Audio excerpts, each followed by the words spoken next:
Assalamualaikum warahmatullahi wabarakatuh. Selamat datang kembali di channel Suluk Kopi.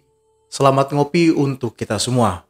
Video kali ini saya akan menceritakan kisah seorang sahabat yang mungkin asing di telinga kita. Namanya sudah pernah saya singgung di video sebelumnya tentang Perang Badar. Sahabat Rasulullah ini bernama Marsad bin Abi Marsad. Kisah ini saya ambil dari sebuah buku Asbabun Nuzul untuk zaman kita, yang isinya menurut saya bagus sekali. Bahasa yang digunakan enak dan mudah dimengerti.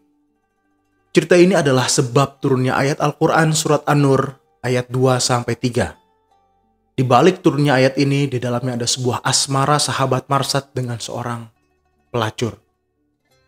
Tanpa berlama-lama, mari kita mulai.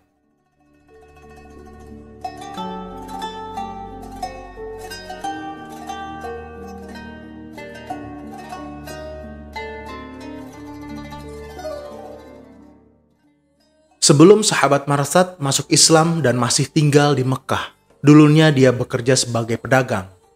Dia berdagang menemani ayahnya berdagang ke Yaman saat musim dingin dan ke Syria saat musim panas. Pada saat itu di Mekah ada satu tempat hiburan malam. Di sana ada wanita penghibur yang banyak disenangi oleh kaum pria, dan namanya juga sudah masyhur menyebar di Mekah. Banyak pria yang datang untuk melepas lelahnya dengan menikmati nyanyian merdu dan tarian indah wanita di sana. Wanita yang menjadi primadona bernama Inak. Tidak banyak diketahui asal-usul dari Inak. Yang jelas dia adalah wanita yang diselamatkan oleh orang Yahudi dari jalanan. Orang Yahudi itu bernama Yusuf. Inak disuruh bekerja di kedainya untuk mencari keuntungan pada Yusuf. Banyak sekali laki-laki yang tertarik padanya, termasuk Marsad. Marsad dikenal sebagai pemuda yang kuat dan punya tubuh yang sempurna. Marsad seringkali menghabisi keuntungan dagang untuk memenuhi nafsu hasratnya agar bisa bersenang-senang dengan Inak. Marsad benar-benar tergila-gila pada Inak. Mereka menjalani hubungan selayaknya bagaimana pemuda-pemudi di sana. Mereka benar-benar dimabukkan oleh cinta. Pengalaman Marsad pada masa kelam terjadi di masa Islam belum menyebar. Ketika Islam sudah datang dan menyebar di Mekah, Marsad memilih untuk masuk Islam dan meninggalkan semua kehidupan kelamnya di masa lalu, terutama meninggalkan wanita penghibur idamannya, Inak. Sedangkan Inak tetap pada pekerjaannya dan tidak menerima Islam untuk mengisi hatinya. Maka putuslah hubungan mereka berdua. Walaupun begitu, Marsad tetap memiliki perasaan pada Inak dan berharap Inak kembali bersamanya. Tapi cahaya iman tetap menguatkan hatinya untuk tidak kembali pada Inak. Di Mekah, Marsad mengalami berbagai penyiksaan oleh orang kafir, sebagaimana juga yang dialami oleh kaum muslimin yang berada di Mekah. Ketika Rasulullah SAW dan para sahabatnya hijrah ke Yathrib, Marsad dan ayahnya juga ikut serta hijrah ke Yathrib atau Madinah dengan mengendap-endap pada malam hari. Rasulullah SAW mempersaudarakan Marsad dengan Aus bin Al-Samit. Dia adalah kaum Ansor dari suku Khazraj. Sudah biasa memang Rasulullah SAW saat di Madinah untuk mempersaudarakan kaum Muhajirin dengan kaum Ansor, agar kaum Muhajirin bisa dibantu segala kebutuhannya untuk bertahan hidup di sana. Marsad memang sudah dikenal juga sebagai petarung yang tangkas dan tangguh. Ia juga mahir dalam menunggang kuda dan memanah. Ia mengerahkan seluruh kekuatan yang dia punya, membela mati-matian agamanya untuk menggantikan keburukannya di masa lalu.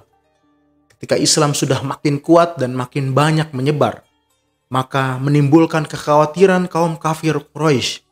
Mereka benar-benar ketat mengawasi kaum muslimin yang masih ada di Mekah, bahkan berjaga bergantian agar kaum muslimin tidak pergi hijrah.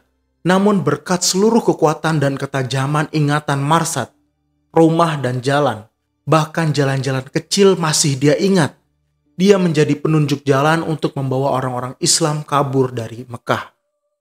Gerakan membawa kabur orang-orang muslim di Mekah dilakukan secara diam-diam saat penjagaan orang-orang kafir sedang lengah. Gerakan itu berhasil membawa banyak kaum muslimin kabur dari Mekah. Pada suatu hari Marsad diutus ke Mekah untuk membebaskan seorang muslim agar membawanya ke Madinah. Namun ada masalah. Orang yang dibawa kabur itu tubuhnya agak gendut. Setibanya dia di Mekah, Marsad mengendap-endap untuk menghindari pengawasan kaum kafir. Ketika dia sedang mengendap-endap, tiba-tiba mendengar suara yang memanggil namanya. Marsad mengenali suara itu. Kalau bayangan sekarang, seperti di film-film, yang tiba-tiba dari suaranya teringat bayang-bayang masa lalu. Benar saja, suara itu adalah suara Inak. Jelas sudah, perasaannya campur aduk. Dia dipanggil oleh orang yang dulu sangat dia senangi. Setan pun mulai menggoda. Kemudian Inak bertanya, "Apa yang kau lakukan pada malam hari seperti ini?" Marsad pun sadar kalau Inak menggoda dirinya. Kemudian Marsad berkata, "Sadarlah, sesungguhnya Allah mengharamkan zina."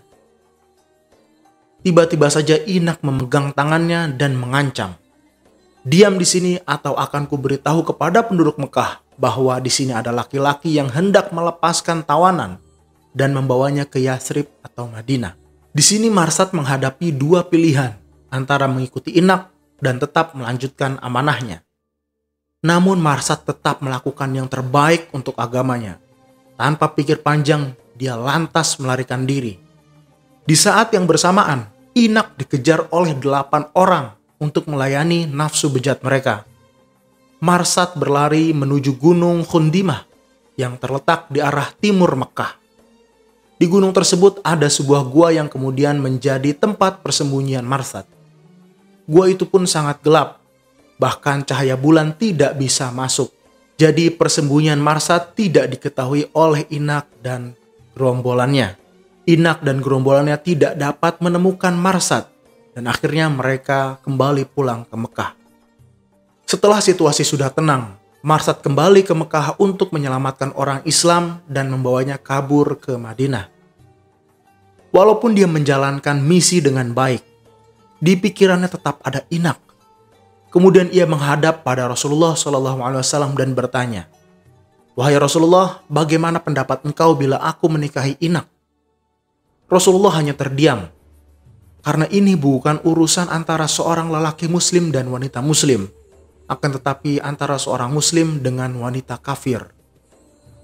Rasulullah terdiam sampai turunlah wahyu surat An-Nur ayat 2-3. Yang intinya Rasulullah tidak merestui permintaan Marsad, karena mungkin Marsad tidak pantas untuk menikahi wanita pezina. Marsad pun makin mantap dengan agama Islam. Bahkan dia pun ikut turut serta dalam perang Badar. Seperti yang sudah saya jelaskan di video sebelumnya, Marsad menjadi orang yang dekat dengan Rasulullah.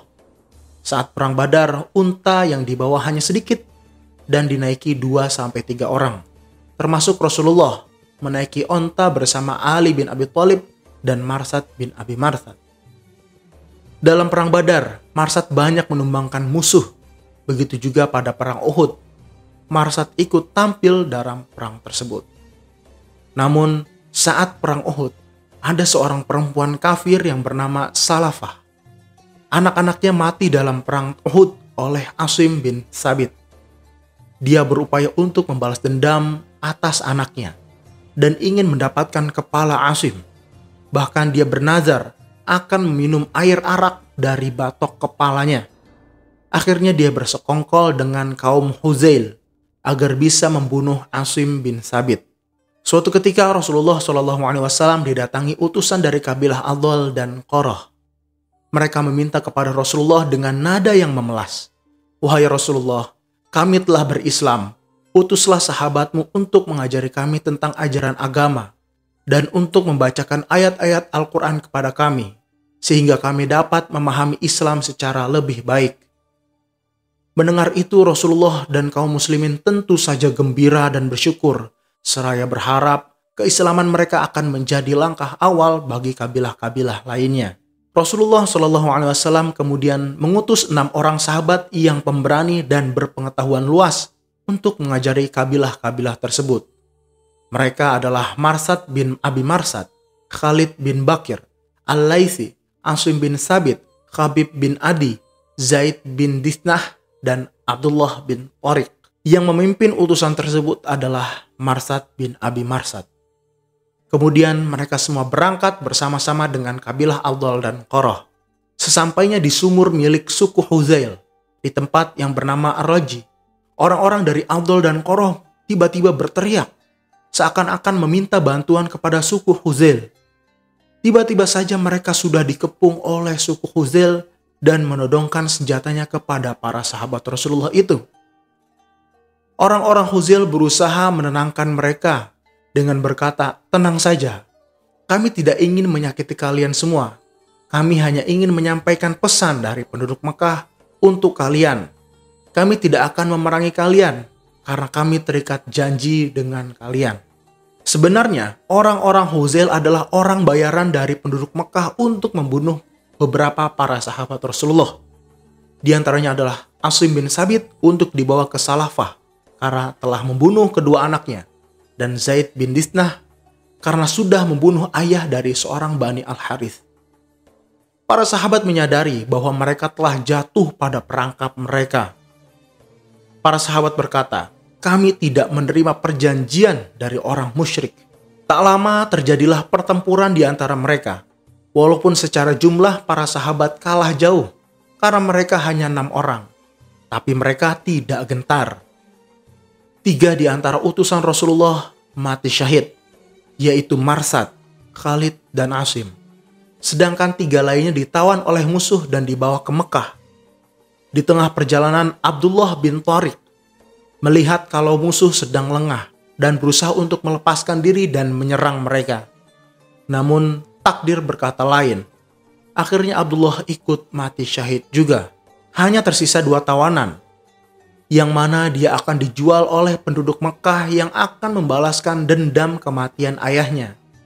Itulah cerita tentang sahabat Marsad yang bisa kita ambil pelajaran dalam menahan hawa nafsu, yang bisa mengubah hidup dari kegelapan kepada cahaya. Terima kasih sudah mendengarkan video ini sampai selesai. Mohon maaf bila ada kesalahan. Silakan koreksi dan beri masukan dalam kolom komentar. Wallahu a'lam. Wassalamualaikum warahmatullahi wabarakatuh.